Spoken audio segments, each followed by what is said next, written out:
এমনভাবে কথা বলছে যে মনে হচ্ছে তার অন্য একটা কণ্ঠ বেরিয়ে আসছে, এবং ওনাকে ধরে রাখা যাচ্ছে না, মনে হচ্ছে ওনার ভিতর থেকে কিছু একটা বেরিয়ে যাবে। ওনার ভিতর থেকে কেউ একজন বেরিয়ে যেতে চাচ্ছে, দাদাকে হোস্ট করেছে এবং তাকে ধরে রাখছে।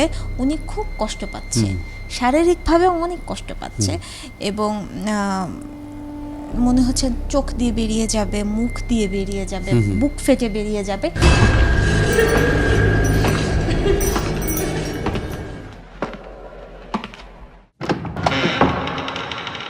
কে?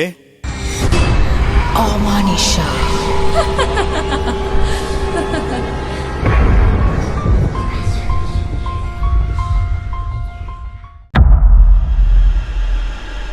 হ্যালো, আসসালামু আলাইকুম। শুনছেন অমানিশা। আজকে আমাদের অমানিশার 38তম পর্ব। 38তম পর্ব সব কিছু আসলে আপনাদের ভালোবাসার ফল, যার কারণে আমরা এখন পর্যন্ত আপনাদের সাথেই আছি। তো অমানিশার শুরুতেই সবাইকে অনেক অনেক ভালোবাসা জানাচ্ছি, এবং প্রতিবারের মতো আমি রনি আছি, শাফিউল মাওলা শাফি আছে, এবং আমাদের আজকের স্পেশাল একজন গেস্ট আছেন। তাকে হয়তো অনেকে চিনলেও চিনতে পারেন, ফেসবুকে তার অনেক অ্যাক্টিভিটিস আমি দেখি, যার কারণে ভালো লাগে। সেজন্য তাকে একবার আমি বলেই ফেললাম, ইনভাইট করলাম যে আপনি চাইলে আমাদের হট সিটে একদিন আসতে পারেন। ওনার নাম হচ্ছে মিল্কি রেজা। তো কেমন আছেন আপনি? আলহামদুলিল্লাহ ভালো আছি, আপনারা কেমন আছেন? আমরা সবাই ভালো আছি। তো শুরুতেই আসলে দর্শকরাও একটু চেয়ে থাকে যে আমাদের অমানিশার গেস্ট কে হতে যাচ্ছে। তো দর্শকদের মধ্যে একটা কিউরিয়াস থাকে, কারণ যারা আমাদেরকে শোনে বা দেখে মানে একাধারে হচ্ছে আমাদের কয়েকটা প্ল্যাটফর্মে এটা যায়। আমাদের রেডিও স্টেশন 90.4, সেখানে হেডফোন আপনাকে শোনে। আমাদের ঢাকা এফএমের ফেসবুক পেজ, তারপরে ইউটিউব চ্যানেল, সব কয়েকটা মাধ্যমেই আমাদের দর্শক যারা আছেন তারা শোনেন, এবং তাদের সব সময় একটা আকাঙ্ক্ষা থাকে, সেটা হচ্ছে যে নেক্সট এপিসোডে কে আসতে যাচ্ছে।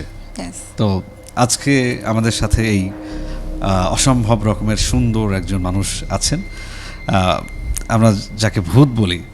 ভূত বা মানে মেয়েদেরকে তো পরীই বলে। একটু আগে না, মানে গত পর্বে আমরা আসলে এই ধরনের একটা আলাপ করছিলাম যে শাফি, মনে আছে কিনা আপনার, যে জাহিদ নামে একজন গেস্ট আমাদের ছিল, সে পরী দেখছিল বা পরী বিড়ালের অবয়ব ধরে আসছিল, এরকম একটা ঘটনা বলছিল আর কি।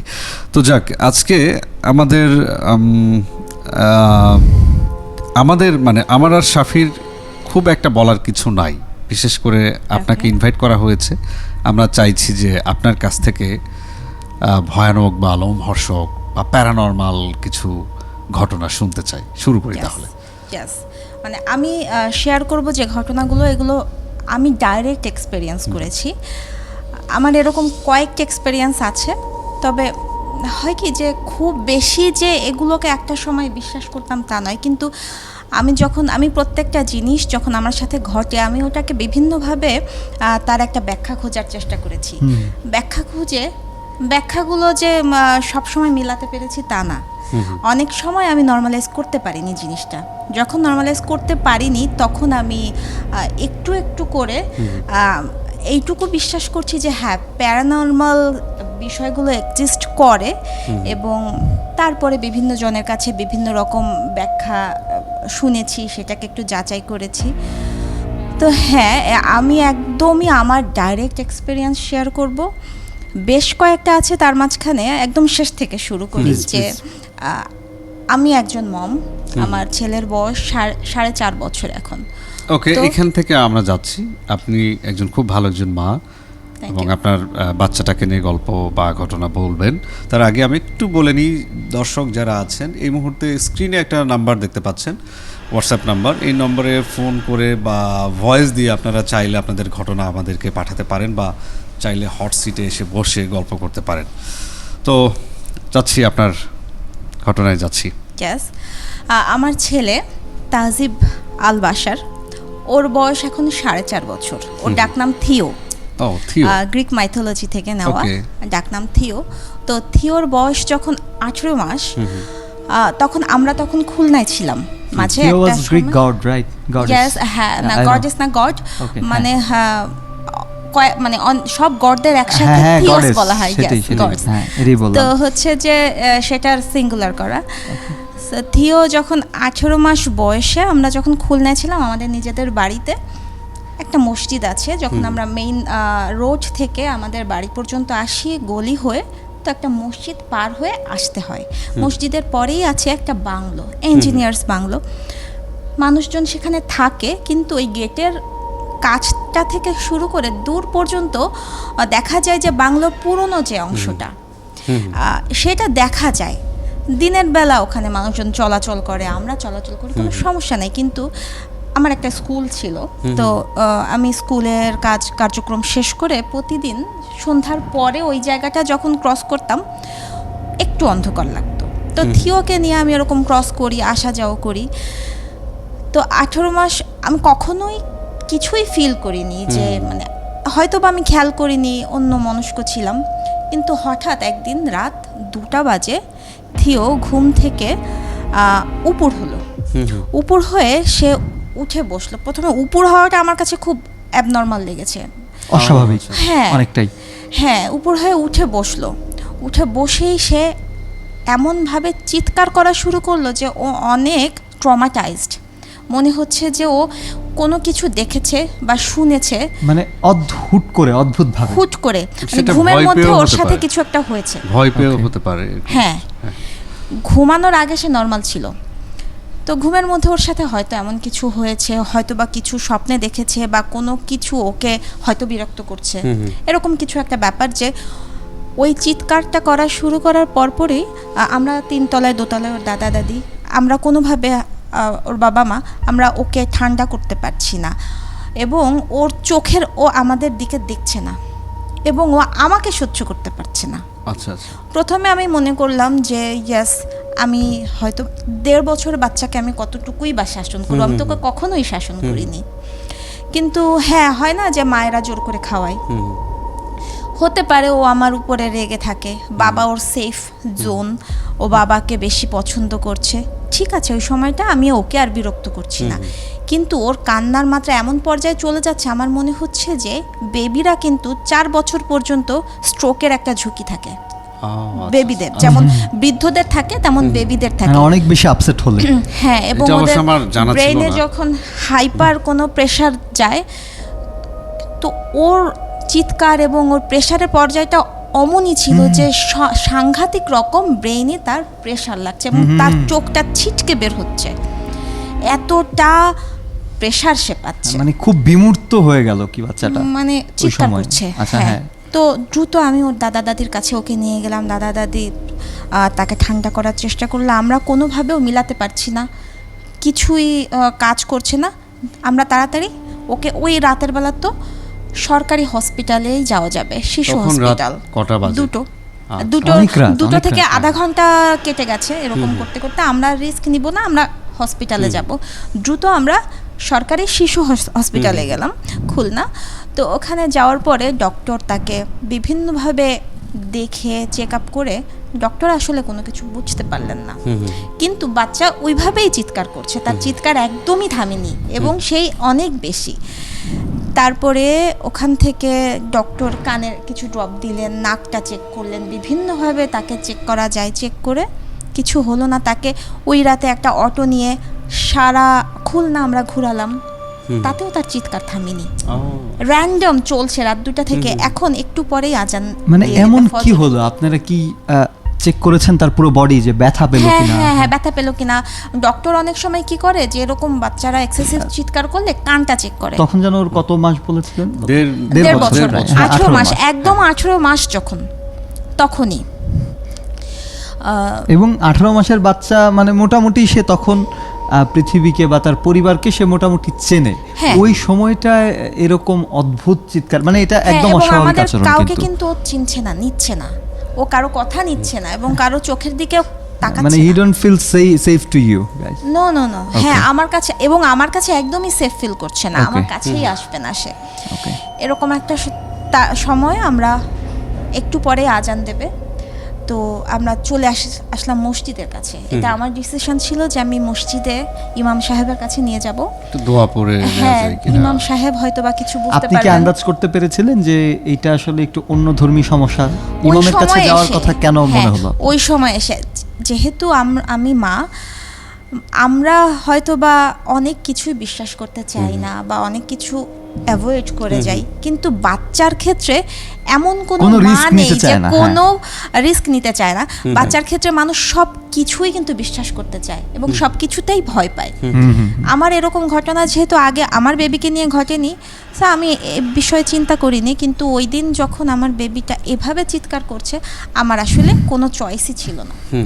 আমি প্রত্যেকটা পথই আমি অবলম্বন করব তাকে ঠান্ডা করার জন্য। ওকে। তখন আমি আমাদের মসজিদে, আমাদের গলির ভিতরে মসজিদে যাই, তো ইমাম সাহেব অসুস্থ, উনি উপস্থিত নাই। ও আচ্ছা।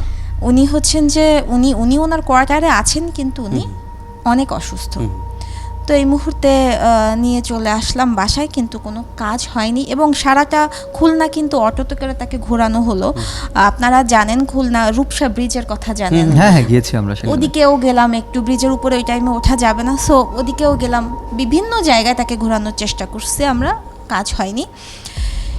এরপরে বাসায় নিয়ে এসে যখন কাজ হলো না, আমি ট্রমাটাইজড হয়ে গেছি। তখন আমি চলে গেলাম, মানে আপনার খুব অসহায় লাগছে যে এই কান্না খুবই থামাবো অসহায়, কিভাবে? আমি খুবই অসহায় এবং বেবি আমার Helpless. কাছে আসছে না। আমি অনেক রকম অজানা ভয় পাচ্ছি। এরকম সময়ে মক্তব আছে না, মক্তবগুলো ওপেন হয়ে গেছে। আমি অর্থাৎ সেখানে- ভোর হয়ে গেছে তো হ্যাঁ, তখন। ভোর হয়ে গেছে, ফজর আজান শেষ, বাচ্চারা ওখানে চলে আসছে, আমি মক্তবে নিয়ে গেছি বাচ্চাকে। সেইখানে যে শিক্ষক, উনি হচ্ছেন যে আমার বাচ্চাকে বসিয়ে, ওই সময় সে কিন্তু কাঁদছে, আচ্ছা। ওইভাবেই কাঁদছে, ও। চলে গেল কিন্তু 3-3.5 ঘন্টা। এরপরে হচ্ছে যে বাচ্চার মাথায় হাত দিয়ে উনি যেন দোয়া পড়লেন কিছু একটা, তারপরে হচ্ছে বাচ্চাটা হঠাৎ উনি কোলে নিলেন, ওনার কোলে ঘুমিয়ে গেল আমার বাচ্চা। ও আচ্ছা, বাহ। তো ঘুমিয়ে যাওয়ার পরে আমি নিশ্চিন্তে তাকে বাসায় নিয়ে আসছি, হ্যাঁ। কিন্তু আধা ঘন্টা পরে বেবি উঠে আবার দিনের বেলা সে একই অবস্থা? সেইভাবেই চিৎকার করছে। সেইভাবে কি উপর হয়ে ওভাবে? না, এবার ঘুম থেকে সে উঠে গেছে, আচ্ছা আচ্ছা। উঠে যে চিৎকার আবার শুরু করেছে এবং আবার আমাকে সহ্য করতে পারছে না। মানে আমি ওই তাকে- জায়গাটা আসলে তার জন্য কমফোর্ট হচ্ছে না হঠাৎ করেই। আমি তার জন্য কমফোর্টেবল। আচ্ছা ওকে ওকে ও আচ্ছা আচ্ছা। আচ্ছা এখানে আমরা যাচ্ছি। হ্যাঁ হ্যাঁ মা তার কাছে কমফোর্টেবল না। মানে 18 আপনার বছর, কাছে 18 যখন মাসের থাকছে বাচ্চা। তখনই সে হ্যাঁ, uncomfort- এটা এখানে আমি সকালে একটু এসে যুক্ত বুঝতে করা পেরেছি। উচিত। আমি হ্যাঁ। যতটুকু বুঝলাম, আমার মনে হয় দর্শকদেরকে একটু ক্লিয়ার করা উচিত, এটা কিন্তু রেগুলার না। সেদিন রাতে হুট করে ঘুম ভাঙার পর থেকে এই ব্যাপারটা হচ্ছে, মানে হুট করেই বাচ্চাটার কাছে তার মাকে আর সেফ জোন মনে হচ্ছে না। এটা কিন্তু কয়েকটা ঘন্টার একটা ব্যাপার। ওকে হ্যাঁ, এবং Continue. এটার একটা ব্যাখ্যা তো পেয়েছি আর কিছুক্ষণ পরেই। প্লিজ। তো ওই সময় আবার আমি তাকে হসপিটালে নিয়ে গেলাম, নার্গিস মেমোরিয়াল, সেখানে আমি তাকে নিয়ে গেলাম এবং সেখানে ডক্টর তাকে চেক আপ করে এবং তার টেস্ট করা হলো বিভিন্ন রকম, এবং তার ইমিডিয়েট রেজাল্ট বের করা হলো। ওকে। কানের মধ্যে, হ্যাঁ, হ্যাঁ। তার বুকে, চেস্টের একটা হ্যাঁ, হ্যাঁ। এক্সরে করা হলো, যে মানে কোথাও ব্যথা আছে কিনা। হ্যাঁ, কোথাও আঘাত পেয়েছে কিনা। আসলে তার কোনো কিছুই Everything is abnormal fine. না। এবং তার চিৎকার কিন্তু আবার ওভাবে, এবার বাচ্চা কিন্তু দুর্বল হয়ে যাচ্ছে, কিন্তু তার চিৎকার থামছে না। হয় না, বাচ্চারা অনেক সময় দুর্বল হয়ে ঘুমায় পড়ে, ও ঘুমাচ্ছে না। তখন আমি আরও একটা সবথেকে বড় মসজিদ আমাদের ওখানে, মানে মাদ্রাসা প্লাস মসজিদ, আমি ওখানে নিয়ে গেলাম। আমি ওখানে ঢুকতে পারবো না, আমার হাজব্যান্ড বাচ্চা কাছে এই অবস্থায় নিয়ে বড় হুজুরের কাছে গেলেন। বড় হুজুরকে খুলে বলার পরে উনি বললেন ও মাকে সহ্য করতে পারছে না, বিকজ কোনো একটা শক্তি, একটা ব্যাড এনার্জি তাকে তার মার থেকে সেপারেট করতে চাচ্ছে, বিকজ মা হচ্ছে বেবির সব থেকে সেফ জোন। মার কাছে যতক্ষণ বেবি থাকবে তার ক্ষতি করা কঠিন। ততক্ষণ ওই বাচ্চাটার ক্ষতি করা কঠিন, এবং তাকে টার্গেট করা হয়েছে কোনো একটা যাতায়াতের পথে, কোনো একটা জায়গা যেটা আসলে যেখানে কোনো ব্যাড এনার্জি থাকে হ্যাঁ বেবিকে, এবং 18 মাস পর্যন্ত বেবির এই রিস্কটা থাকে। থাকে। হ্যাঁ হ্যাঁ হ্যাঁ। তো ওর এখনো সেই বয়সটা চলছে, ওকে টার্গেট করা হয়েছে এবং ওর মার কাছে ওকে থাকতে দেবে না। ও আচ্ছা। ওর মার আচ্ছা, থেকে ওকে একটু সেপারেট করবে, এবং এখানে এমনও কিছু হতে পারে যে এখানে কোনো মানুষও ইনভলভ থাকতে পারে। উনি দুটো সম্ভাবনা বললেন, এখানে অপশক্তির একটা ইয়া থাকতে পারে এবং কোনো মানুষেরও ইনভলভনেস থাকতে পারে, হয়তো বা কেউ হয়তো ইনিশিয়েটিভ নিয়েছে সেটা নিয়েছে যে মানে বাচ্চাটাকে কালো একটু- জাদুও হতে পারে, সেটাই। হতেও পারে। উনি কোনো কিছু ডেফিনিট বললেন হ্যাঁ, না, হ্যাঁ, উনি এই দুটো সম্ভাবনার কথা বললেন হ্যাঁ, হ্যাঁ, এবং আমরা কোনো ডেফিনিট কিছু জানতে চাওয়ার প্রয়োজন অবস্থায় বোধ ছিলেন না। করিনি হ্যাঁ, হ্যাঁ, হ্যাঁ। এবং প্রয়োজনও বোধ করিনি, যেহেতু উনি কারণ আমরা- সুন্দরভাবে হ্যাঁ, বুঝিয়ে দিল ব্যাপারটা, উনি এরকম বুঝিয়ে হতে দিয়েছেন পারে। এবং উনি এটার একটা রেমেডি দিবেন, হ্যাঁ, হ্যাঁ, হ্যাঁ। যার কারণে আমরা আর কিছু জানতে চাই আপনার you just wait for this solution. Solution. আমার বাচ্চাটা এরপরে হচ্ছে তার সেফটি কিভাবে এনশিওর করা যায় সেই চিন্তা করব। আমরা আর কিছু মানুষ ইনভলভ ছিল কিনা জানতে চাইনি এবং নেগেটিভ কোনো কিছু নিয়ে আমরা চর্চা করব না, ঠিক আছে? এই নেগেটিভিটির মধ্যে আমরা ঢুকবোই না, জাস্ট বাচ্চাটাকে সেভ করব, এটাই আমাদের ইচ্ছা ছিল। যার কারণে আমরা শুধু বড় হুজুরের কাছ থেকে আমি বাইরে, উনি বললেন ওর আমাকেও উনি একটা ইয়ে দিলেন যে আসলে তাবিজ ধারণ করা যাবে না, তাবিজ ধারণ করা আমরাও পছন্দ করি না, উনিও পছন্দ করেন না। তো উনি আমাকে আমল দিলেন যে আমলগুলো আমাকে করতে হবে, ঠিক আছে? এটা বুঝিয়ে দিলেন যে নামাজে এবং বিভিন্ন সময়ে বিভিন্ন টাইমে আমার কি করতে হবে এবং বেবিকে আমার কিভাবে সেফ রাখতে হবে বুঝিয়ে দিলেন, সেটা আমাকে করতে বললেন এবং আমার বেবিকে উনি তাৎক্ষণিক কিছু দোয়া দরুদ পড়ে দিলেন কানের কাছে। এরপরে আমার বেবি সারা দিন ঘুম, ওই থেকে ঘুমিয়ে সে বাবার কোলে বাইরে আসলো এবং সারা দিন ঘুম, তাকে লিকুইড খাওয়ানো হয়েছে। তারপরে আমার বেবি সুস্থ হয়েছেন এবং এর পরবর্তীতে আমি কিন্তু ওখানে থেমে থাকিনি, এর পরবর্তীতে মেডিকেল যত টেস্ট করা প্রয়োজন আমি সেটাও করেছি, কারণ আমি ভেবেছি যে আমার কোথাও ভুল না হয়, বেবিটা এত চিৎকার কেন করলো, হয়তো মেডিকেলি তার কোনো ব্যাখ্যা প্রবলেম থাকতে পারে। আমি থরো চেক আপ করেছি, মানে খুবই সতর্ক থেকে চেক আপ গুলো করা হ্যাঁ, হয়েছে। যে হ্যাঁ ঠিক আছে, আমি ওই সময় হ্যাঁ, একটা ইয়ে করেছি, কিন্তু আমি থরো চেক আপ করেছি, বেবির কোথাও কোনো প্রবলেম নেই। শুধুমাত্র হুজুরের কথাগুলোই বিভিন্ন পদে পদে দেখলাম সত্য এবং উনি যে বললেন যে বেবি মাকে সহ্য করতে পারছে না এই একটা কারণে যে বেবিকে কেউ টার্গেট করেছে মা থেকে একটু দূরে নিয়ে যাওয়ার জন্য, মানে সেটা অপশক্তি হতে পারে, মানুষও হতে পারে। তো এইটা হচ্ছে যে এই যে এক্সপেরিয়েন্সটা আমি শেয়ার করলাম, হয়তো বা এখন আমি খুব স্পন্টেনিয়াসলি শেয়ার করলাম, কিন্তু ব্যাপারটা অত ইজি ছিল না। কিন্তু ব্যাপারটা ছিল আমি চোখের সামনে যেমন দেখেছি, মানে হিস্টেরিক হয়ে গেছিল আমার বেবি, একদম হিস্টেরিক হয়ে গেছিল। এই যে ব্যাপারগুলো বললেন, এটা কিছু বিষয় আসলে আমার মনে পড়লো। এইখানে আসলে অমানিসায় আমরা এমন এমন বিষয় নিয়ে আলোচনা করি যেগুলো পূর্ববর্তী অনেক আলোচনা নতুন শোনা ঘটনার সাথে মিলে যায়। যেমন স্পেশালি বাচ্চাদের বিষয়টা নিয়ে আমরা অনেকদিন আলোচনা করেছি।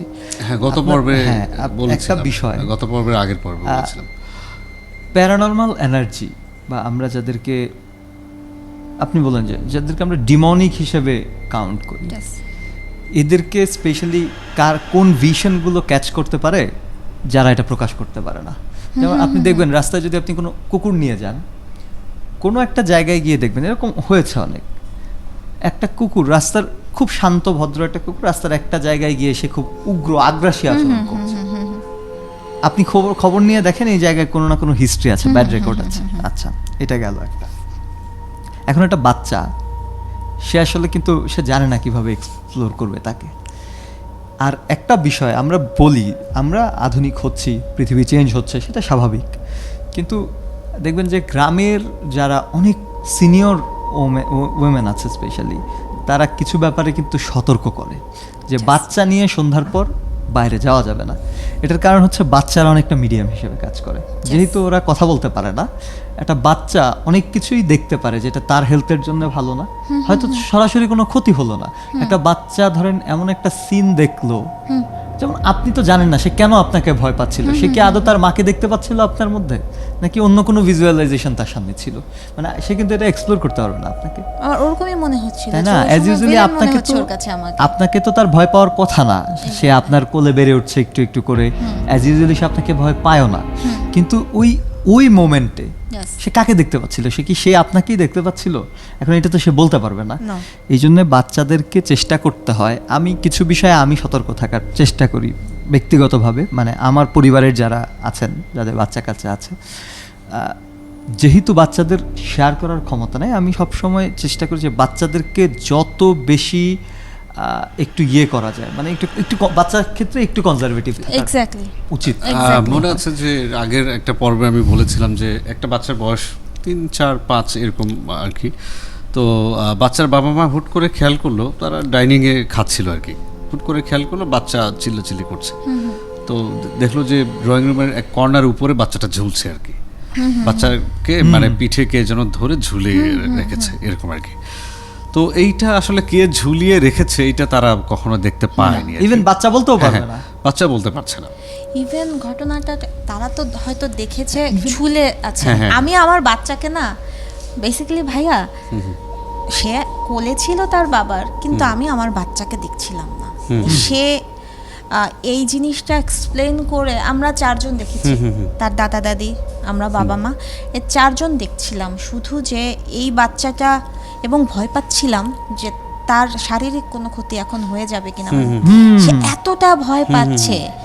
এইখানে একটা বিষয় আরেকটু আপনাকে যুক্ত করি, এরপরে আপনারা কি এরপরে বাচ্চার কি বাকি সবটা সময় স্বাভাবিক গিয়েছিল, মানে এরপরে স্বাভাবিক, এবং হুজুর বলেছিলেন যে স্বাভাবিক থাকবে, উনি এরকমই ভাবেই ব্যবস্থা দিয়েছিলেন, শুধুমাত্র, এবং কোনো তাবিজ দিয়ে না, শুধুমাত্রই তাকে আমল দিয়ে, এবং আমাকে আমল করতে আমি স্টিল করি, সেই জিনিসগুলো এনশিওর করি এবং বিলিভ করি, মানে বিশ্বাস। এবং বাড়িটা কি এখনো আছে যে বাড়িতে আমরা তো এখন ঢাকায় থাকি।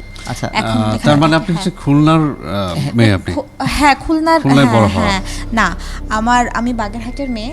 বাগেরহাটের গল্প আপনাদের পাশাপাশি তো খুলনা বাগেরহাট। হ্যাঁ, বাগেরহাট জেলার মেয়ে। সতর্ক করে দেওয়া ভালো, আপনি বাচ্চাকে নিয়ে আবার ওখানে যখন যাবেন, হয়তো যেতে হবে যেহেতু আপনার রুটস ওখানে, এখনো সতর্কতা থাকতে বলবেন তাকে, মানে না, বাচ্চার তো দাদু বাড়ি যাবে, তারপরেও তাকে স্পেশালি বাড়িতে হয়তো সমস্যা নাই, তবে আপনি ওই এলাকায় গিয়ে ওকে একটু চোখে রাখার চেষ্টা করবেন। এইগুলার একটা বিষয় থাকে, ধরেন এনার্জির লাইফ টাইম অনেক লং, আমাদেরটা এত লং না। ধরেন 86 বছর অনেক দীর্ঘ একটা সময়। ধরেন আমার বয়স যখন 1 বছর ছিল, তখন আমি কোনো একটা অপশক্তির টার্গেট হয়েছি। এখন 86 বছর পর আমার বয়স 87 বছর, আমার কিন্তু লাইফ শেষ প্রায়। বাট ওই 87 বছর না, সেই অপশক্তির জন্য কোনো ব্যাপার না, সেটা কাউন্ট করতে পারবে, সে মনে করতে পারবে। সো আমি এটা ভয় বা অন্য কিছুর জন্য না, নিরাপত্তার জন্য। হ্যাঁ, হয়তো কোনো সমস্যা হবে না, কিন্তু নিরাপদ থাকতে অসুবিধা কি? অবশ্যই, এবং বেবির ক্ষেত্রে অবশ্যই আমরা সাবধান থাকবো। এরপরে পরবর্তীতে যখন ওখান থেকে আসা যাওয়া হয়েছে, খুব সাবধানে ছিলাম। মানে ওটা ছিল আমাদের জাস্ট একটা, বা বেবি ছোট, দাদা দাদির কাছে একটু কিছুদিন থাকলে আমারও একটু ওই সময়টার মাঝখানে এই ঘটনাটা ঘটে গেল। আমরা তো মূলত আমাদের সমস্ত প্রফেশন অ্যান্ড এভরিথিং এখানেই। তো এটা ঘটে যাওয়ার পরে আমি আসলে খুব সাবধান তখন থেকে হয়েছি, এবং আমি এরপরে ওর নানু বাড়ি যেখানে বাগেরহাটে, সেখানেও আমি সাবধান থাকি, কারণ সেখানে তো আমিও কিছু জিনিস দেখেছি।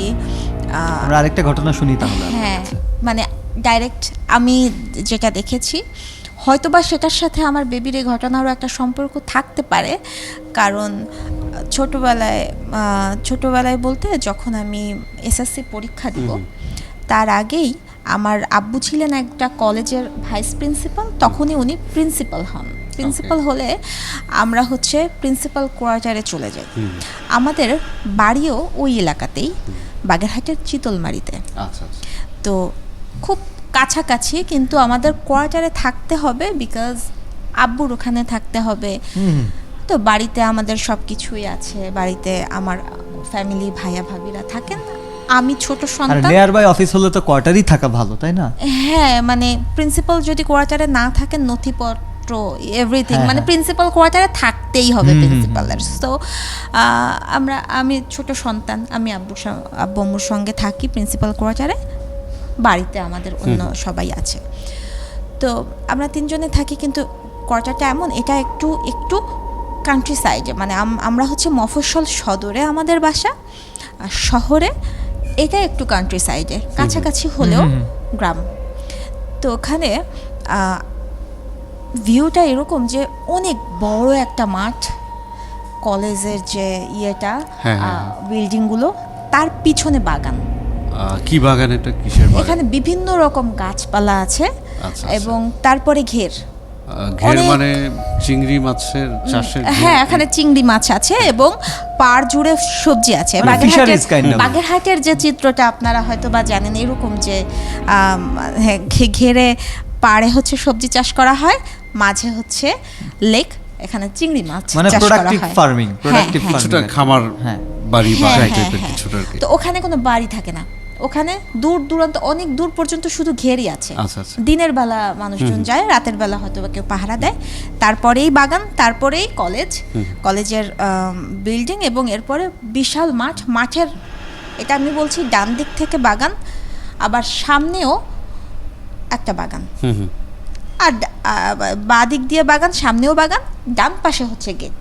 গেটের পরেই নদীর খাল। আচ্ছা আচ্ছা, ঠিক আছে। তো আমরা অনেক বড় একটা এরিয়ার মাঝখানে যে প্রিন্সিপাল কোয়ার্টার, সেখানে আমার ব্যক্তিগত পিয়ন আছে, আব্বুর একজন আছে, মানে দুজন করে পিয়ন থাকেন। সো তারপরে নাইট গার্ড দুজন আছে, কোনো সমস্যা নাই সেখানে।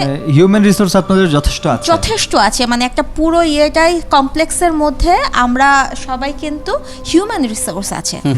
কিন্তু মাঠের একটা কর্নারে আছে হচ্ছে শহীদ মিনার। শহীদ মিনারের পাশে পুরানো বট গাছ, অনেক পুরানো বট গাছের ভিতর থেকে উঠে গেছে তেঁতুল গাছ। আচ্ছা আচ্ছা, মানে বট গাছের ভেতর থেকে তেঁতুল গাছ হয়ে বড় হয়ে গেছে। হ্যাঁ হ্যাঁ হ্যাঁ, ও ভিতরে একটা খোলাটা। বট গাছের একটা অদ্ভুত বিষয় হচ্ছে, বট গাছ যত বড়ই মানে হোক, জীবিত বট গাছের মধ্যে অন্যান্য গাছ আবার বের হতে পারে, পরজীবী যেগুলো, পরজীবী গাছ, যেটা আমরা সায়েন্সে পড়েছি। হ্যাঁ হ্যাঁ, আসলে ও প্যারাসাইট। ও যে কোথায় ওর মাটির সাথে সম্পর্ক আছে কিনা জানি না, কিন্তু ও কিন্তু বট গাছ থেকেই হয়তো হয়েছে। তেঁতুল গাছ, পরজীবী, ওরা পেঁচানো। ঠিক আছে, দিনের বেলায় আমাদের ওখানে যাতায়াত, খেলাধুলা সবই আছে, কিন্তু রাতের বেলা তাকালে মনে হয় যে, আমার সবসময় মনে হতো যে আমি কিছু দেখছি, মনে করতাম আমার চোখের ধাঁধা কি না, বা হচ্ছে যে আমি এটা ওভারথিঙ্ক করছি কি না, এরকম কিছু একটা। তো হঠাৎ একদিন আমি এসএসসি পরীক্ষা দিচ্ছি, তখন আমার পরের দিন সকালবেলা আমার কেমিস্ট্রি পরীক্ষা। তো কেমিস্ট্রি পরীক্ষার আগের রাতে আমার মাথার মধ্যে আছে যে সকালে উঠতে হবে, উঠে আমার পড়াশোনা করতে হবে, আমার একটু গ্যাপ আছে, তো আমি ভোরে উঠে যাব। ভোরে ওঠার চিন্তা করে আমি সেদিন হঠাৎ ঘুম ভাঙলো এবং মাঠের মানে জানালাটা খোলা, মাঠের দিকে তাকিয়ে মনে হলো ফজর হয়ে গেছে। আচ্ছা, ওই সময় হেনা আপা, আমাদের এক আপা যিনি আমার আম্মুকে সাহায্য করতেন, হেনা আপা ছিলেন। হেনা আপা, মনে হচ্ছে যে হেনা আপা বের হয়েছে, হাঁটাহাঁটি করছে। আমি হেনা আপাকে দেখলাম যে উনি হাঁটাহাঁটি করছে, মানে প্রিন্সিপাল কোয়ার্টারের সামনেই তো আবার একটু রাস্তা, সেখানে হেনা আপা হাঁটাহাঁটি করছেন, কিন্তু খুব অদ্ভুত। হেনা আপা হাঁটছেন খুব অদ্ভুত, মানে অস্বাভাবিক, এবং সে শুধুমাত্র আমার যে রুমটা, সে কিন্তু ওই এরিয়া ক্রস করছে না। আমার রুমের পরে বেলকনির পরেই হচ্ছে একতলা বিল্ডিং, তো পরেই হচ্ছে যে ওই রাস্তাটা, সেখানে হেনা আপা আমার রুমের এই কর্নার থেকে এই কর্নারে, এই কর্নার থেকে এই কর্নারে হাঁটাহাঁটি। একটু প্রশ্ন আছে, পাইচারি করা বলে, ছোট করে একটা প্রশ্ন করি। হাঁটাটা অস্বাভাবিক বললেন আপনি, এটা আমার কিউরিওসিটি থেকে জিজ্ঞেস করছি। মানে হাঁটাটা অনেকটা লেভেল ছিল, রাইট? যেমন আমি যদি ধরেন হাঁটি, আমার শরীরটা একটা ঝাঁকি দিবে, বাউন্স করবে, রাইট? কিন্তু এই হাঁটাটা খুব স্মুথ ছিল না, যে একদম সোজা আসছে যাচ্ছে, ডাইরেক্ট।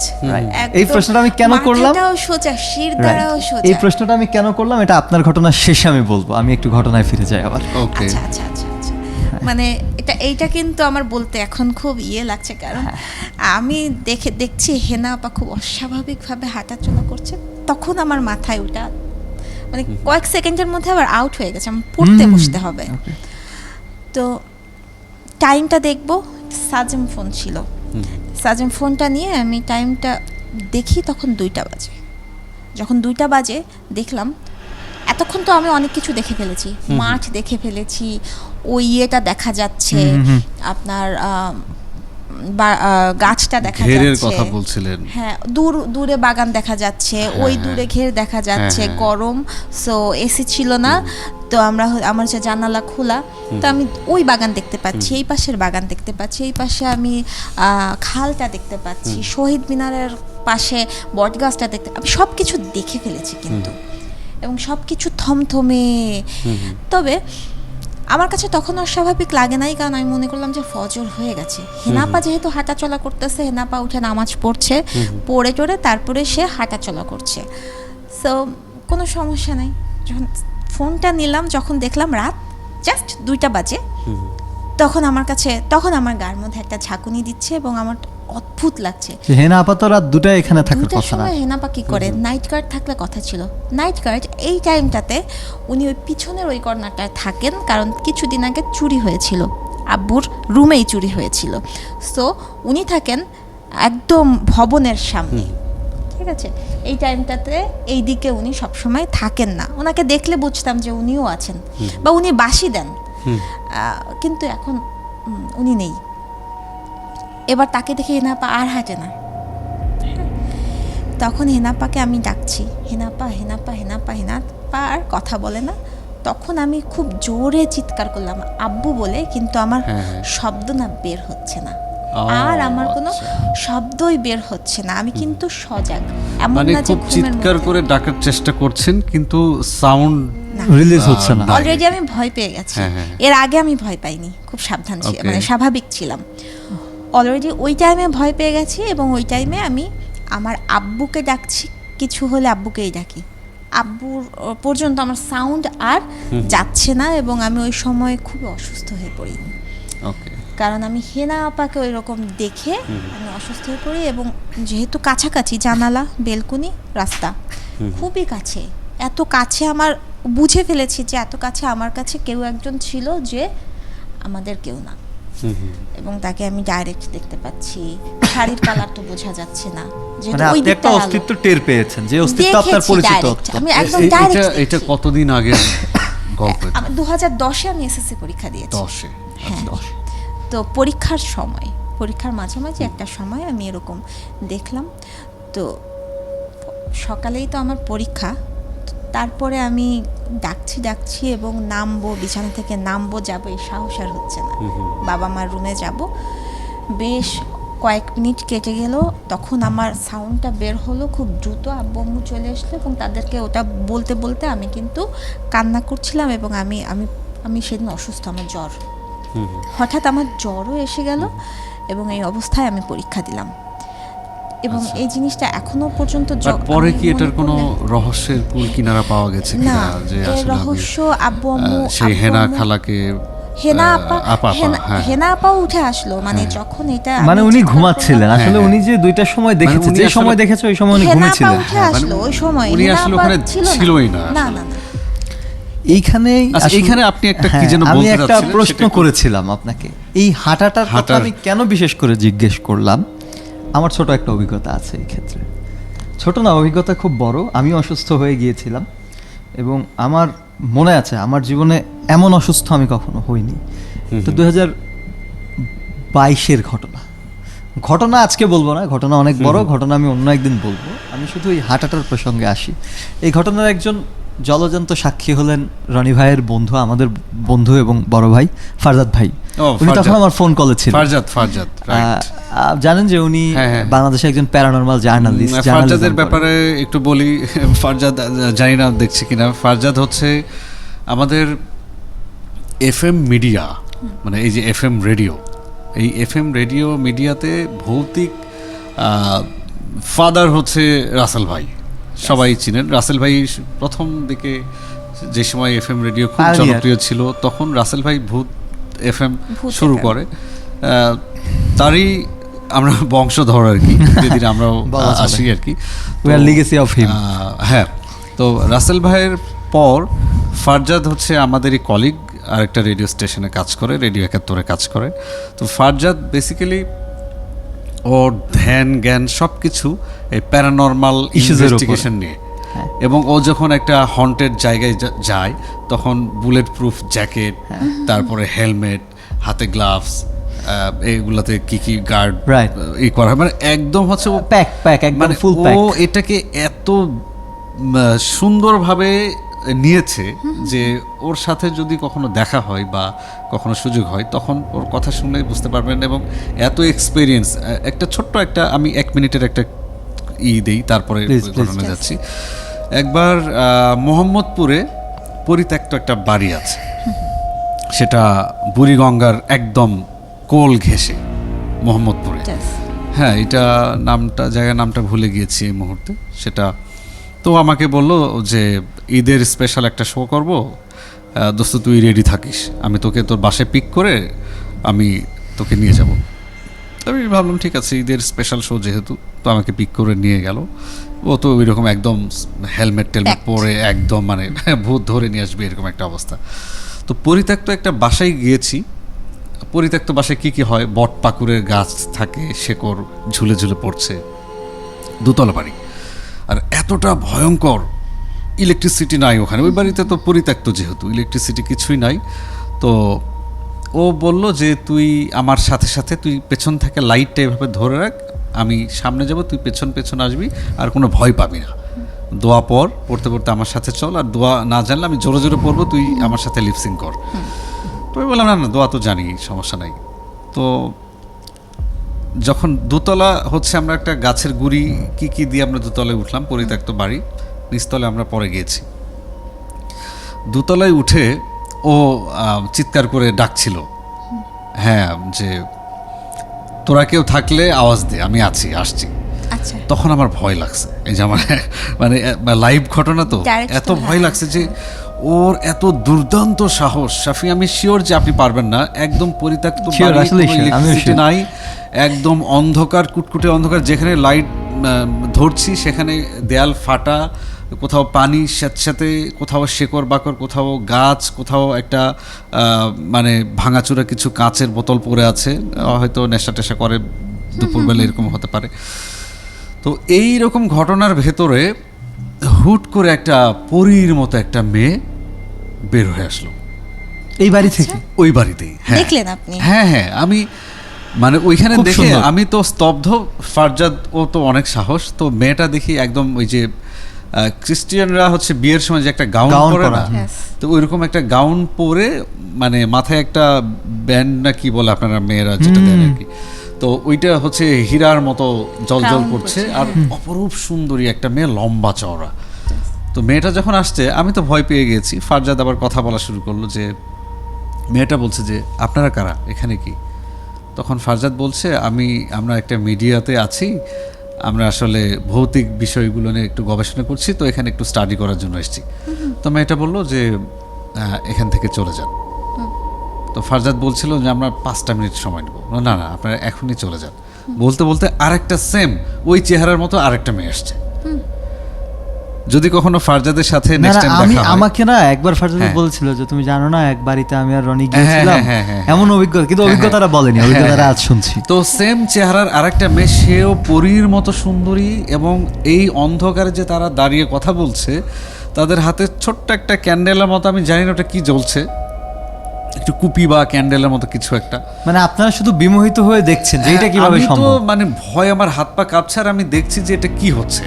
আমার মনে মনে ভাবছি যে এখানে হয়তো পরিত্যক্ত বাসায় হয়তো কেউ থাকছে হয়তো, কিন্তু না, পরিত্যক্ত বাসায় কিভাবে থাকবে? না, এখানে থাকা এত সম্ভব না। সুন্দর সেজে গুজে, যেখানে শুটিং করছে কেউ। হ্যাঁ হ্যাঁ, যেখানে ভাঙাচুরা নর্দমার মতো দোতলায় কোনোভাবে উঠেছি। তো তখন আরেকটা মেয়ে যখন আসলো, তো ওই মেয়েটাও এসে চুপ করে দাঁড়িয়ে গেল, আর প্রথমের মেয়েটা বলল যে প্লিজ এখনই বের হয়ে যান আপনারা। তো আমরা বের হয়ে আসি। আমি জানি না এটা এই যে ওনার এই ঘটনার পারপাস আমি আসলে বললাম ফারজাদ ভাইয়ের, হ্যাঁ, ফারজাদের কথা যেহেতু বলেন, ফারজাদ হচ্ছে FM মিডিয়াতে ভৌতিক এবং হন্টেড যে এত খুব এক্সপিরিয়েন্স, দুঃসাহসী। দুঃসাহসী, মানে এটা আসলে বলবো। এটা- ভূত FM তো হ্যাঁ, ওইটা এই যে আমাদের- শাফি যেটা আমাদের বলছিলেন। ছোট মানে হ্যাঁ, অল্প বয়সের যে ক্রেজ হচ্ছে হ্যাঁ, হ্যাঁ, ভূত হ্যাঁ, FM, হ্যাঁ, এবং ভাইয়া তো আমাকেও ভয় দিয়ে একবার হ্যাঁ, হ্যাঁ, হ্যাঁ। দিয়েছিলেন, মানে সেটারও ঘটনা আছে হ্যাঁ, ভূত FM শোনার পরে রিয়া। এই এই এটা একটা দুর্দান্ত বিষয়, এই ঘটনায় আমরা যাব আপনার না, কাছে। এই যে ফারজাদের হ্যাঁ। কোনো একটা বলতে চাচ্ছেন যে ফোন কলে ছিল তখন, হ্যাঁ, সেখানে একটু আসি। আসলে ফারজাদ ভাই আমাকে তখন ফোন করেছিলেন এই একটা কারণে।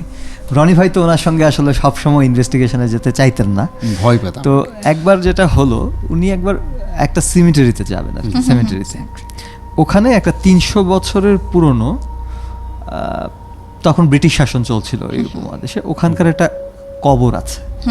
ওই কবরটা নিয়ে বেশ কনস্পিরেসি বা মানুষ অনেক ভয় টয় পায় ওই কবরটাকে। এখন উনি যখন এখানে যাওয়ার ডিসিশন নিল, তখন উনি একটা বেসরকারি টিভি চ্যানেলে হরর রিপোর্টিং নিয়ে কাজ করেন। সো উনি তখন আমাকে ফোন করে বলল যে, উনি আমাকে ফোন করলেন আর কি, ইন্টারভিউ তখন দুপুর, হ্যাঁ হ্যাঁ মানে মূল ঘটনা বলছি না, শুধু হ্যাঁ, এইটুকু হ্যাঁ, পার্ট বলছি, আপনার হাঁটাটার প্রসঙ্গে আমি কেন গিয়েছিলাম। তো আমি একটা বেশ পুরনো বাড়িতে তখন ছিলাম, আমি তখন সিরাজগঞ্জে ছিলাম। আমি একটা দাওয়াতে গিয়েছিলাম, সেই বাড়িতে ঢোকার সময় আমার কিছু অভিজ্ঞতা আছে, সেখানে সেটা আমরা অন্য একদিন আলাপ করব। সো সবাই বসে আড্ডা দিচ্ছিল ঘরের ভেতরে, কিন্তু আমি ফারজাদ ভাইয়ের ফোনটা পেয়ে, যেহেতু বড়রাও আছে তাদের সামনে ফোনে আর কথা বলতে চাইনি, আমি রুম থেকে বের হয়ে আসি। এসে আমি ঠিক বাড়ির যে প্রবেশদ্বার সেখানে গিয়ে দাঁড়াই, মূল ফটক। তখনই ফারজাদ ভাই আর কি আমাকে বলতে থাকে যে, আমি তো ভাবছি ওই ইয়েতে যাব, তো তুমি কোথায় আছো, তুমি কি আমার সাথে যাওয়া কিনা। আমি বললাম, ভাই প্রথমত আমি ঢাকার বাইরে, দ্বিতীয়ত আপনার এইগুলোতে ভাই যাওয়ার সাহস আমার হবে না।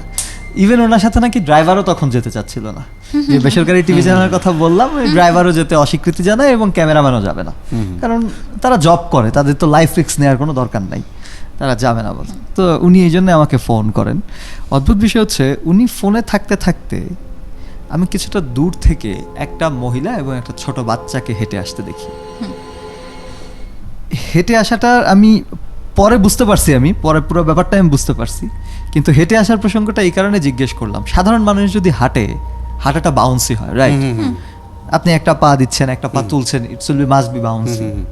কিন্তু এই সমস্ত এনার্জিগুলো যে মহিলাকে আমি দেখেছিলাম, আমি পরে বুঝতে পারি যে উনি আসলে অ্যাজ ইউজুয়াল মানুষ না, এবং পরে ওনাকে খুঁজেও পাওয়া যায়। আমার শুধু সন্দেহ হয়েছিল, ওনারা আমার কাছাকাছি এসে জাস্ট আমার দিকে তাকিয়ে একটা হাসি দিয়েছিল। তখন ফারজাদ ভাই আমার ফোন, আমি সাথে সাথে ফোন কলটা কেটে আমি এক দৌড়ে বাসার ভেতরে ঢুকলাম। ঢুকে যারা ছিল তাদেরকে ডেকে নিয়ে বাইরে গেলাম। বাইরে গিয়ে দেখলাম কেউ নাই ওখানে, ইভেন এরকম কেউ ঢোকেও নাই বাড়িতে। আচ্ছা, যাই হোক, এই হাঁটাটা ছিল খুব প্লেন, মনে হচ্ছে কোনো পা পড়ছে মাটিতে, কিন্তু মনে হচ্ছে যে ভেসে ভেসে আসছে। আপনি যে বারান্দায় দেখেছিলেন, এই জন্য আমি জিজ্ঞেস করলাম যে হাঁটাটা কিরকম ছিল কিনা। এখানে একটা গুরুত্বপূর্ণ পয়েন্ট আমাদের দর্শকদের উদ্দেশ্যে বলে দেই। হাঁটা একটা ব্যাপার, আমি বলছি না যে যে কোনো হাঁটাকেই আপনি সন্দেহের চোখে দেখেন, কিন্তু কোনো বিপজ্জনক মোমেন্টে বা কোনো অস্বাভাবিক মোমেন্টে যদি এই ধরনের প্লেন হাঁটতে দেখেন কাউকে, এটা অস্বাভাবিক ইনসিডেন্ট হিসেবে কাউন্ট করে রাখবেন। নট নেসেসারি যে আপনাকে ভয় পেতে হবে, কিন্তু তখন থেকে সতর্ক হওয়া উচিত। এটা আমি নিজে, তাহলে আমি আরেকটা কথা, মানে আরেকটা মেমোরি আমার মনে পড়ছে। তো আমার নানি বাড়ি হচ্ছে নওগাঁ জেলাতে, আমার নানু বাড়ি নওগাঁ জেলার। আমার নানুরা আসলে খুব সম্ভ্রান্ত পরিবারের পার্সন সবাই ছিল। তো নানু বাড়িতে তখন তো ছোট ছিলাম, আম্মু প্রায়ই বলতো যে আমাদের কি যেন নাম, একজন কবিরাজ আছেন, উনি দুপুরবেলা বা মাগরিবের আগে নদী পার হতেন হেঁটে হেঁটে। হ্যাঁ, তো আম্মু একবার ওনার সাথে আমার দেখাও করিয়ে দিয়েছে। আমি বলতাম যে কোন নানু পার হয়, উনি আবার খুবই মজা টজা করতো, ছোট ছিলাম তো, দুষ্টামি করতো, চুল টানতো, গাল টানতো, কান টানতো, এরকম। কিন্তু আমি তো কখনো দেখি নাই। তো আমার নানু বাড়ির ওই গ্রামের সবাই জানতো, উনি মাগরিব এবং দুপুর টাইমে যদি নদীর ওপারে যাওয়ার দরকার হতো, নৌকা যদি না থাকতো, যে নৌকা আসছে না বা ঘাটে ভিড়ছে না, তখন উনি নাকি পানির উপর দিয়ে হেঁটে যেত। এবং হাঁটাটা কিন্তু পানি দিয়ে না, পানির উপরেও শূন্য একটা জায়গায় দিয়ে উনি হেঁটে হেঁটে পার হয়ে চলে যেত। ওনার হাতে একটা লাঠি ছিল, বয়স্ক, একটু লাঠি দিয়ে যেত, এবং ওই গ্রামের সবাই জানতো এটা। উনি তো অনেক আগে মারা গিয়েছে, এটা অনেক আগের কথা বলছিলাম। যে হাঁটার কিছু ব্যাপার আছে, যে কিছু, আমি যদি জিনের কথাও বলি, বা আপনি ওই যে আরেকটা পর্বে আমরা হচ্ছে খাবাইসের কথা বললাম, বা এলিয়েনের কথা বলি। এলিয়েন নিয়ে তো অনেক গবেষণা, মিশরের পিরামিড কারা বানাইছে, এই বানাইছে, সেই বানাইছে, এলিয়েন বানাইছে কিনা, বা আসলে এলিয়েন নিয়ে তো আসলে আগ্রহের কোনো শেষ নাই। মানে একবার এক এক রকম চিন্তা ভাবনা বিজ্ঞানীদের মাথায় আসে, তারপর এলিয়েনদের নিয়ে বলে। আসলে অলৌকিক শক্তির কোনো সীমারেখা নাই আমার কাছে যেটা মনে হয়েছে, এবং যে সে সেটা রপ্ত করতে পারে সে কিন্তু এটা ব্যবহার করতে পারে। যেরকম যে এই যে হাঁটার কথা বলছিলেন, যে ওইটা আসলে কোন মহিলা জানি না আপনি যেটা বলছিলেন, বা সে কোনো Right. ঐশ্বরিক শক্তি রপ্ত করতে পারলো কিনা। এখানে আরেকটা গুরুত্বপূর্ণ বিষয়, এটা পরে আমি একটা ব্যাখ্যা খুঁজেছি যে হাঁটার সাথে এটা সম্পর্কটা কি আসলে, এবং এদের হাঁটাটা কেন একটু ডিফারেন্ট হয়। এই হাঁটাটা দেখলেই না আপনি একটু, আপনার কেমন যেন একটু ভয় লাগবে, মানে আপনার মনে হবে যে এই হাঁটাটা কেন যেন স্বাভাবিক না, এটা দেখলেই মনে হয়। হ্যাঁ। পরে আমি দেখলাম যে এটা আসলে কেন, এই হাঁটার সাথে কি সম্পর্ক এটা। অদ্ভুত বিষয় হচ্ছে আমরা কিন্তু ফিজিক্স, আমার বডিটা একটা ফিজিক্স। ইয়েস, আমি হাঁটি সময় কেন আপস অ্যান্ড ডাউন হয়, কারণ এটা ফিজিক্সের প্রভাব আছে। আমি একটা পা মাটিতে দিয়ে আরেকটা পা উঠে যাচ্ছে আবার, হ্যাঁ। So this is the physics. কিন্তু যখন আসলে প্যারানর্মাল এনার্জিগুলোকে আমরা হাঁটতে দেখি, ওগুলো হচ্ছে ইলিউশন, ও কিন্তু ফিজিক্স না। ও জাস্ট আপনার মধ্যে আপনাকে ইলিউশন ক্রিয়েট করে দেখাচ্ছে সে হাঁটছে। ইয়েস, সো এই জন্য এর হাঁটাটা সম্মোহিত করেছে ওই টাইমটা, সে আমাকে সম্মোহিত করেছে, সে আমাকে যা দেখাতে চাচ্ছে সেটা দেখছি। ওর কিন্তু প্রপারলি হাঁটার শক্তি নাই, কারণ ওর তো বডি নাই, ও যে হাঁটবে ওর তো হিউম্যান বডি নাই। ইভেন সে ওই সময় হেনা আপাকে হোস্ট করেনি, আমি যাকে রেখেছি হেনা আপা রুমেই ছিলেন, হোস্ট করেনি, কিন্তু সে আমার সামনে একটা সিন ক্রিয়েট করেছে। রাইট রাইট, দেখাচ্ছে। এইটা ইলিউশন। আচ্ছা, আর কোনো ঘটনা আছে? আপনি হ্যাঁ, আরেকটা ঘটনার কথা আরো বলছিলেন। একটা ঘটনা, আমি এই জিনিসগুলো পরবর্তীতে এখন যে ঘটনাটা বলবো এটাকে প্রথমে আমি ডিফারেন্ট একটা ব্যাখ্যা দিয়ে Okay, রেখেছিলাম। Please please. পরবর্তীতে আমার ছেলের ঘটনা সব কিছু দিয়ে এখন আমি সবার কথা আসলে বিশ্বাস করি, অনেক ধরনের কথাই বিশ্বাস করি, একটা সময় করতাম না। তো ওইটার ব্যাখ্যা এখন আমার কাছে ডিফারেন্ট, আমি এখন প্যারানর্মাল খুঁজে পাই। তাহলে এখানে ঘটনায় যাওয়ার আগে আরেকটা কথা একটু বলি, সেটা হচ্ছে আপনি বলছিলেন না যে আমি এখন অনেক কথা বিশ্বাস করি। আমার কাছে যেটা মনে হয় শাফি, যে বিশ্বাস করলে ক্ষতি কি? আমার এইরকম হতে পারে যে ঠিক আছে আমি শুনলাম, বিশ্বাস করলাম, বিশ্বাস করে এটা নিয়ে আবার ফাইট করব, এইটা তো দরকার নাই। দরকার নেই, বিষয় হচ্ছে বিশ্বাসের যে বিষয়টা, ধরেন আপনি বিশ্বাস করলেন না, আমি বিশ্বাস করলাম না, পৃথিবীর অনেক থিওরিও আমরা বিশ্বাস করি না। কেউ কেউ এলিয়েন থিওরি ফেলে দিচ্ছে, কেউ কেউ আবার এলিয়েন থিওরি নিয়ে বিশ্বাস করছে। কেউ কেউ বলছে যে নাসা একটা ফেক সংগঠন যারা মহাকাশের নানা ইয়ে করে, আসলে মহাকাশ বলতে কিছু নাই, মানে এরকম বলছে। So ultimately believe you or believe not, সেটা বলছিলাম যে বিলিভ ইট অর নট, মানে আপনি চাইলে বিশ্বাস করতে পারেন, না পারেন। ওকে, যাচ্ছি তাহলে ঘটনায়। আরো একটা বিষয় যে আমি যখন ইউরোপিয়ান ক্লায়েন্টের সাথে যোগাযোগটা আমার যখন বেড়ে গেছে, তখন কিন্তু আমি আরেকটু বেশি বিশ্বাস করি। ও আচ্ছা, কারণ ওরা ম্যাক্সিমাম সময় সাফারার। Yes. ইউরোপ আমেরিকা সবচেয়ে বেশি প্যারানরমাল ইস্যুসতে সাফারার, এটা আমি অমানিশা আপনি 100 বার মাঝে বলেছি। মধ্যে আমাকে বলেন, দর্শকদের উদ্দেশ্যেও বলেন যে ওই জায়গাগুলোর আসলে, এবং ওদের স্টোরিগুলো কিন্তু আমাদের অ্যাজ ইউজুয়াল স্টোরি না। যেমন ধরেন ওনার বাচ্চার একটা ইস্যুস হয়েছে, বাচ্চার দাদা দাদি ছিল, সবাই ছিল, বা পাশাপাশি অনেকের হেল্প পেয়েছে। ইউরোপ আমেরিকানরা হচ্ছে বিচ্ছিন্ন জীবন যাপন করে, এবং ওদের এক একটা প্যারানর্মাল ইনসিডেন্ট এমনও হয় 1.5 বছর সে সাফারার হচ্ছে টানা, নো ওয়ান সেভ হিম। এখন আমরা আপনার ঘটনায় ফিরি আবার। তখন আমি ছোট বলতে তখন আমি হয়তো বা 8-এ পড়ি। আমার কাজিন, উনি জগন্নাথ ইউনিভার্সিটিতে পড়তেন ইংলিশে, তো উনি বাড়িতে গেলেন, পাশাপাশি বাড়ি, দাদা বলতাম। তো দাদার একটা আত্মীয় আছে, মানে ওনার মানে আমার আরেক ভাইপোর শ্বশুর বাড়ি হচ্ছে একটু আমাদের বাড়ি থেকে একটু দূরে ভিতরের দিকে, যে ধানের চাতাল থাকে, ধানের বিশাল একটা চাতালের ওই পাশে মাঠের কর্নারে উনি জায়গা কিনে বাড়ি করেছেন। আশেপাশে বাড়ি টাড়ি নেই, ফাঁকা। হ্যাঁ, উনি একটা বাড়ি একটা পুকুর করেছেন, এবং ওখানে উনি ওনার ফ্যামিলি নিয়ে থাকেন। হঠাৎ তার মেয়ে, অর্থাৎ আমার যে ভাইপোর ওয়াইফ, বিয়ে হয়ে গেছে, তো সে মার কাছে আছে, তার মধ্যে কিছু অ্যাবনর্মালিটি খেয়াল করা যাচ্ছে। আচ্ছা, কি রকম সেটা?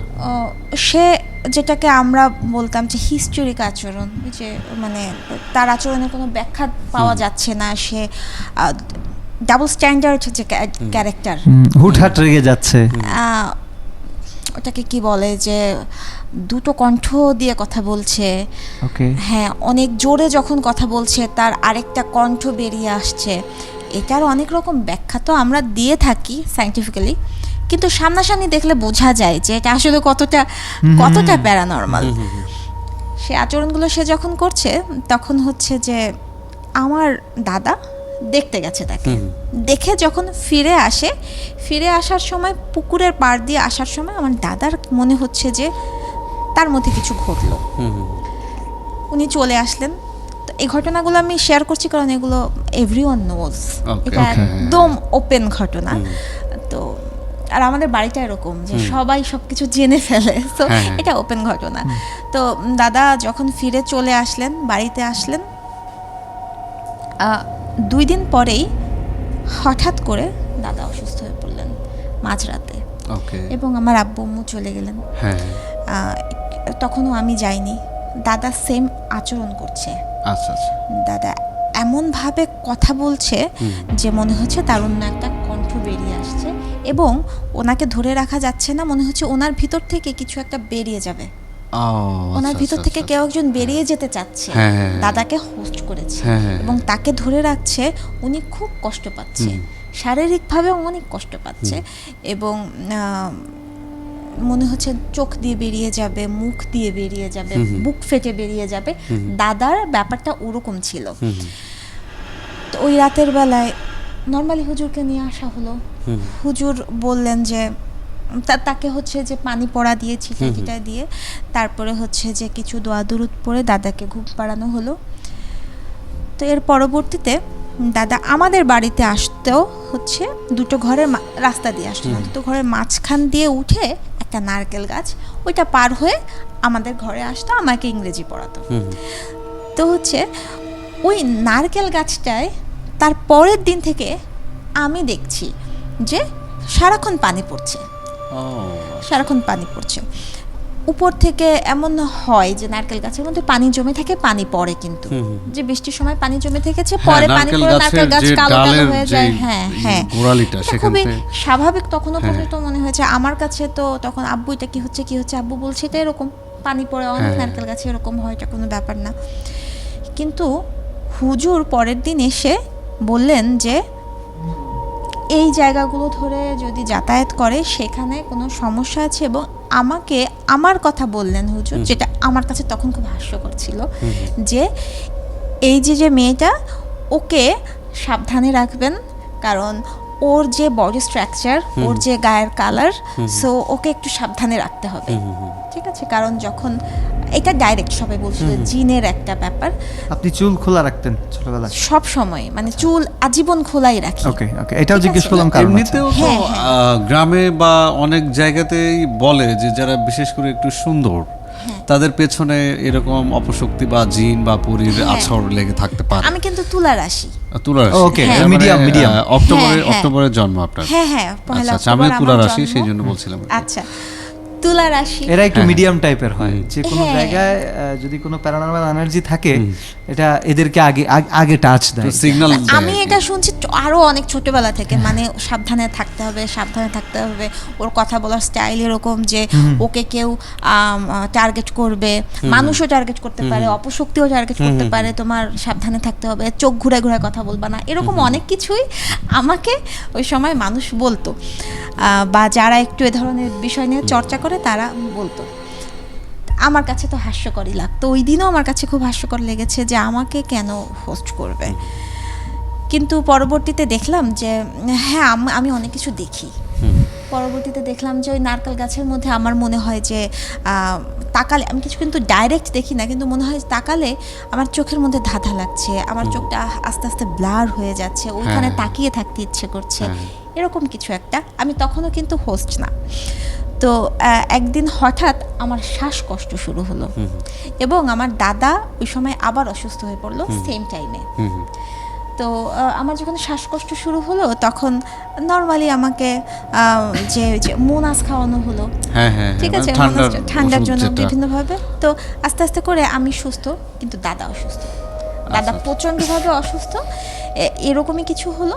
এরপরে তার মানে হচ্ছে আপনি সুস্থ হচ্ছেন, আপনার দাদু অসুস্থ হয়ে হয়তো আমাকে হোস্ট করেনি, হয়তো আমাকে হয়তো হোস্ট করেনি, কিন্তু এরপরে হুজুর যেটা বললেন যে এই নারকেল গাছটার মধ্যে কেউ একজন আছে, মানে হুজুর তখন কথা বলছিল, আমি গেছিলাম তখন দাদার ওইখানে, এটা কিন্তু দুপুরবেলা, একদম দিনের বেলা, আমরা সবাই গেছি ডাইরেক্ট।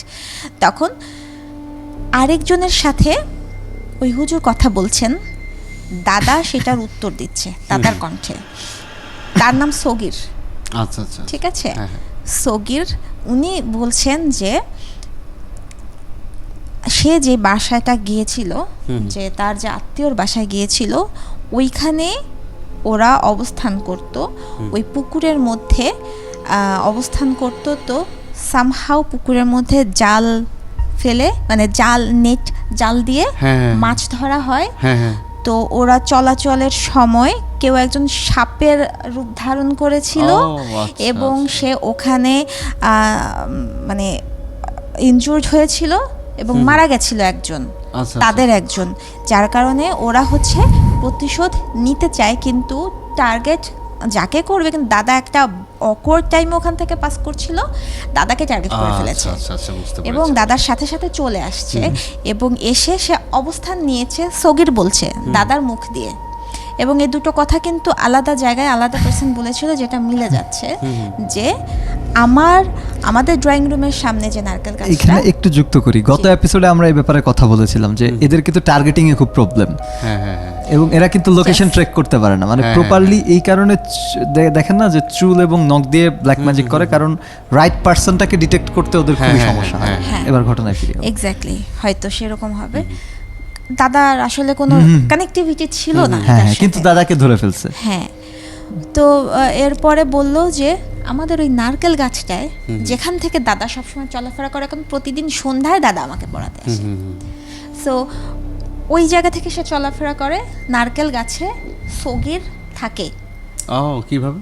নারকেল গাছের ওই জায়গাটা সে আশ্রয় নিয়েছে, আচ্ছা, আচ্ছা, কারণ সে আচ্ছা। দাদাকে টার্গেট করেছে, আচ্ছা আচ্ছা আচ্ছা, এবং মাঝে মাঝে সে দাদাকে হ্যাঁ, অ্যাটাক হ্যাঁ, করে। আচ্ছা আচ্ছা, তো হচ্ছে এবং এই কারণে আমাকে সাবধান থাকতে বলেছিল হুজুর, কারণ যদি এরকম কিছু একটা আশেপাশে ঘটে, তাহলে এই ধরনের মেয়েদেরকেও তারা অ্যাটাক করতে পারে। টার্গেট করতে হ্যাঁ, পারে।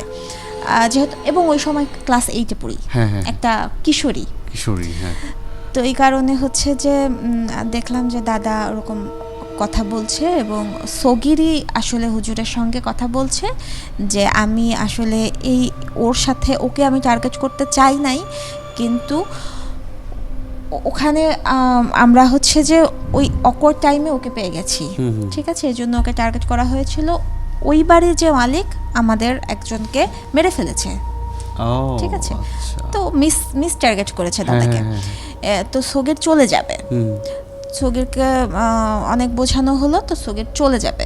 চলে যাওয়ার আগে বললো যে, এবং এই কথাগুলো আমরা শুনছি, এবং দাদা ওই সময় অনেক কষ্ট পাচ্ছে, অনেক অসুস্থ, তো বলছে যে আমি যাকে টার্গেট করবেন, দাদার নাম বললাম না, তো ওনাকে হচ্ছে যে উনি অনেক ভালো মানুষ, ওনাকে আর কষ্ট দিব না, তবে তাকে একটা রিওয়ার্ড দিব, আপনি আমার আর ক্ষতি করবেন না, আমি চলে যাব, তবে ওকে একটা রিওয়ার্ড দিব বলে উনি হয়তো বা তার চলে গেছে কিনা জানি না, এটা আমরা আবার পরে, দাদা আবার অসুস্থ হয়েছিল, তো হয়তো যায়নি।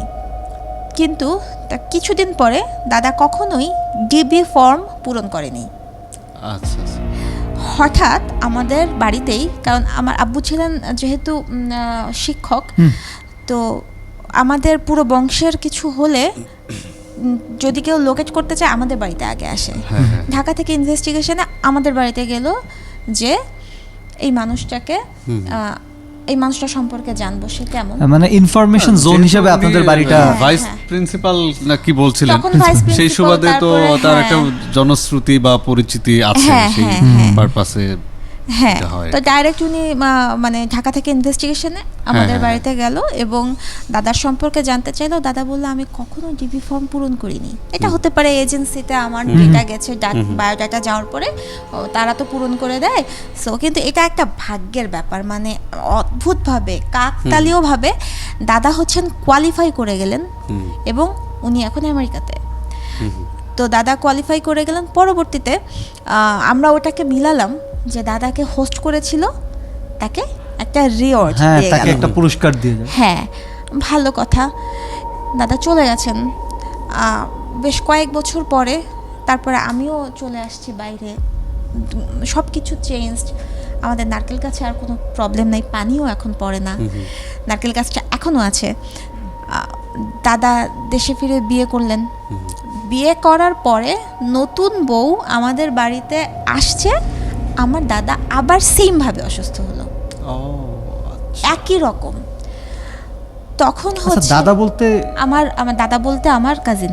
কাজিন, ওকে। হ্যাঁ, মানে আচ্ছা, দাদা আমার মানে cousin। দাদুর কথা বলেন No, no, উনি আপনার আচ্ছা। দাদা Brother।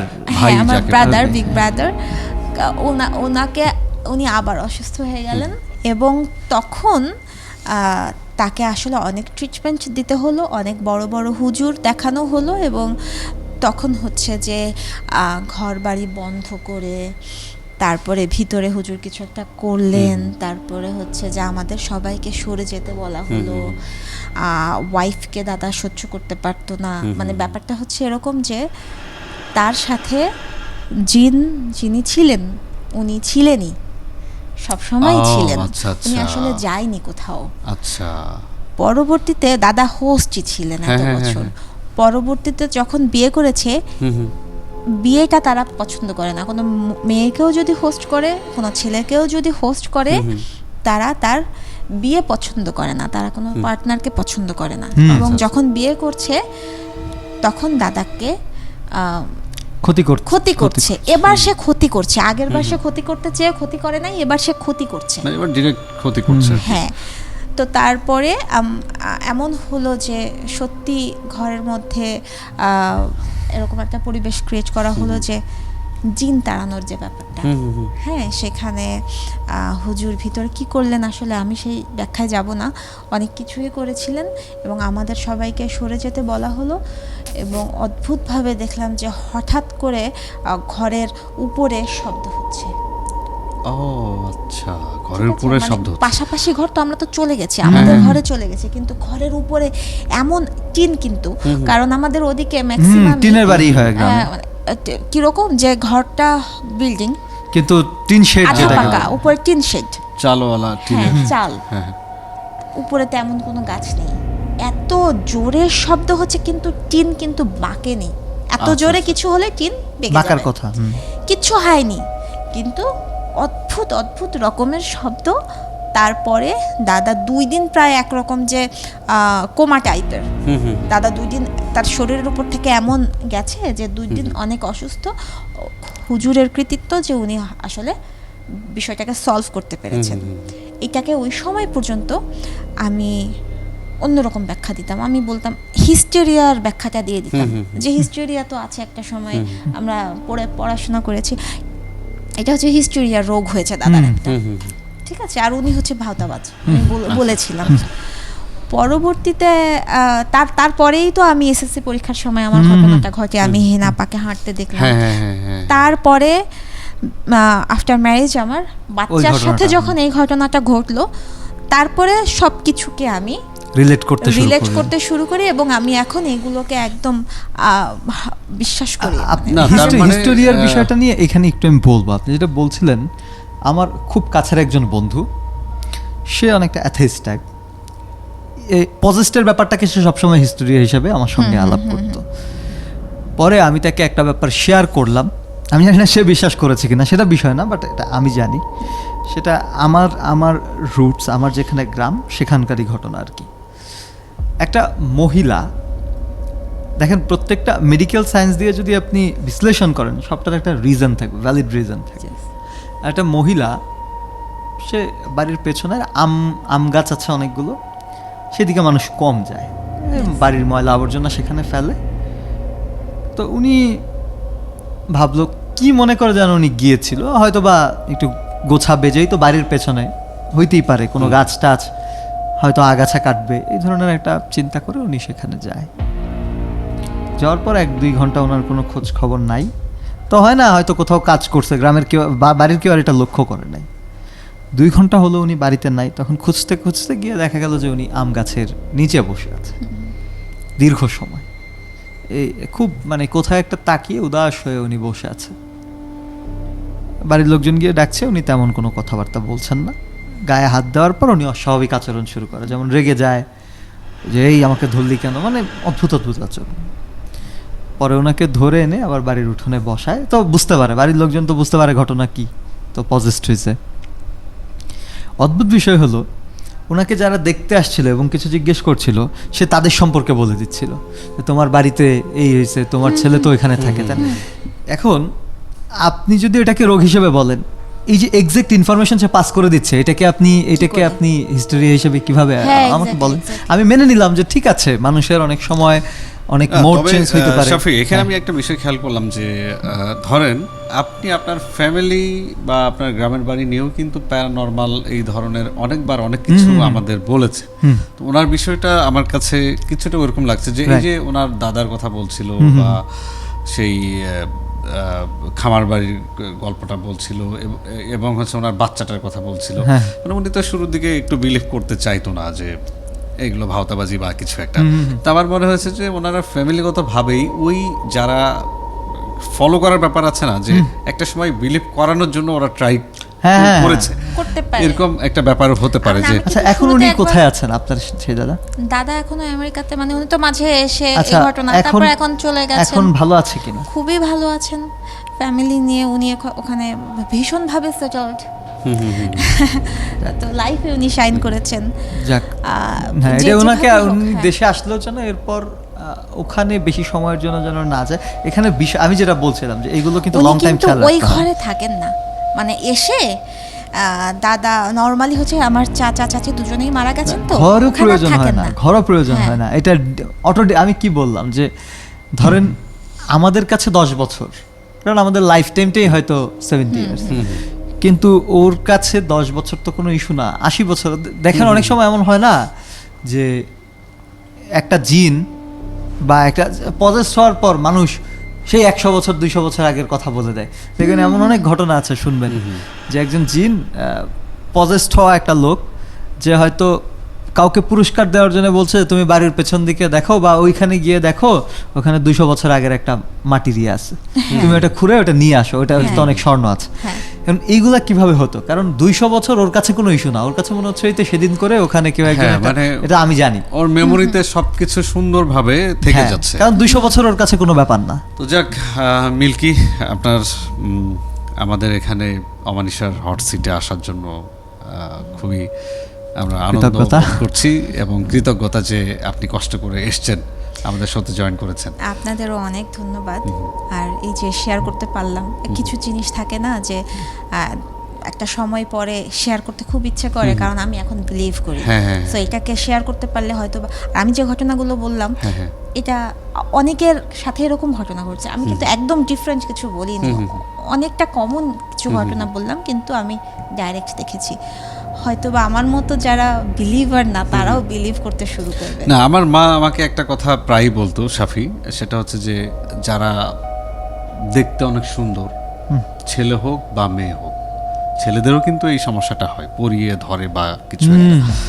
তো যারা বেশি সুন্দর এবং যাদের ফ্যামিলিতে দেখবেন যে আমার আই গেস যে আপনার ফ্যামিলিতে সবাই খুব সুন্দর, তো এই যে সুন্দরদের প্রতি বেশি আকৃষ্ট হয় ওরা, মানে ওই টাইপের, ওরা গায়ের রঙের প্রতি আকৃষ্ট। হ্যাঁ, সেটাই আমরা সুন্দর যেটাকে বলি যে সব দিক থেকে সুন্দর, না না না, সেটা না, আমি গায়ের রঙের কথা বলছিলাম যে ফর্সা বাচ্চাদের এটা ইয়ে করে, দেখেন না যে কপালে একটা ইয়ে দেয়, ওই যে কালির একটা টিপ দেয় বা কিছু একটা, কি বলে একটা পাতিল বলে না, ধোয়াটা হয় আয় আয় চাঁদ মামা, চাঁদের কপালে টিপ দিয়ে যা কিছু একটা বলে, এই ব্ল্যাকটা কেন দেয়, এটা একটা যেন কোনো শয়তান বা কিছু না ধরে, প্রিটেন্ড করে কি যে প্রিটেন্ড করে বাচ্চাটার গায়ে একটা দাগ আছে।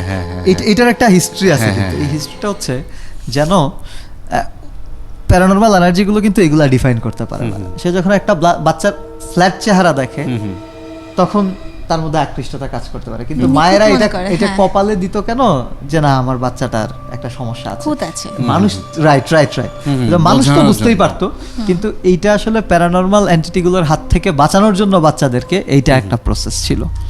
তো আমাদের দর্শকদের জন্য কিছু বললে, যদি বলতে চান আর কি বলতে পারেন। হ্যাঁ, অবশ্যই। সত্যি বলতে কি, সব সময় কিছু দেখেই খুব দ্রুত সিদ্ধান্ত নিয়ে নেবেন না যে না এটা আমি বিশ্বাস করছি না। কারণ এই যে আমি বলে আসলাম যে আমার যখন ইউরোপিয়ান ক্লায়েন্টের সাথে বেশি যোগাযোগ শুরু হয়েছে, তখন আমি প্যারানরমাল এনার্জিতে বেশি বিশ্বাস করতে শুরু করেছি। তারা কিন্তু শিক্ষার দিক থেকে, তারা কিন্তু গবেষণার দিক থেকে আমাদের থেকে কোনো অংশে কম না, অনেক বেশি। তো তারাও বিশ্বাস করছে ফ্যাক্টের জন্য। সো ফ্যাক্ট যদি আমরা যাচাই করতে যাই বা যাচাই করতে চাই তাহলে পারবো, এবং যাচাই করে আমরা অবশ্যই প্যারানর্মাল ঘটনার এক্সিস্টেন্স পাবো। আমাদের চোখে অনেক সময় অনেক কিছু আমরা আসলে ওভারলুক করে যাই, যদি খেয়াল করেন আপনার সামনে বাঁধবে, হয়তো বা খেয়াল করেন না তাই আপনি দেখেন না, আপনার সাথে আশেপাশে আছে। একটু যুক্ত করি, যেহেতু ইউরোপিয়ান ক্লায়েন্টদের কথা বললেন, রিসেন্ট কয়েকদিন আগে দেখলাম যে সম্ভবত ফিলাডেলফিয়ায় যেটা হলো একটা ইনস্টিটিউট হয়েছে প্যারানর্মাল ইস্যুজের উপর, একটা ইনস্টিটিউট, এবং প্রচুর স্টুডেন্ট, প্রচুর সাফারাররা সেখানে অলরেডি অ্যাডমিটও হয়েছে, মানে একটা ইনস্টিটিউট অফ প্যারানর্মাল, আমি একটা ছবি দেখলাম, প্যারাসাইকোলজি বা কিছু একটা। ছবি দেখলাম। সো এই যে ইস্যুসগুলো, এখন কথা হচ্ছে বিশ্বাস তো করা না করা, এটা প্রথমেই বললাম যে এটা একান্ত ব্যক্তিগত অঙ্গনের ব্যাপার, কিন্তু বিষয়টা হচ্ছে একটা ব্যাপারকে আমার ধরেন আমি কম্পিউটার ইঞ্জিনিয়ারিং বুঝি না, আমি ইঞ্জিনিয়ার না, সিএসসি আমার কাছে ক্লিয়ার না, সেটা হতে হবে, সেটা কোনো কথাও না, right, তাই বলে পৃথিবীতে সিএসসি বিলং করে না, কম্পিউটার ইঞ্জিনিয়ারিং বলতে কিছু নেই, এটা আমার বলা মনে হয় ঠিক। নো, ইয়া।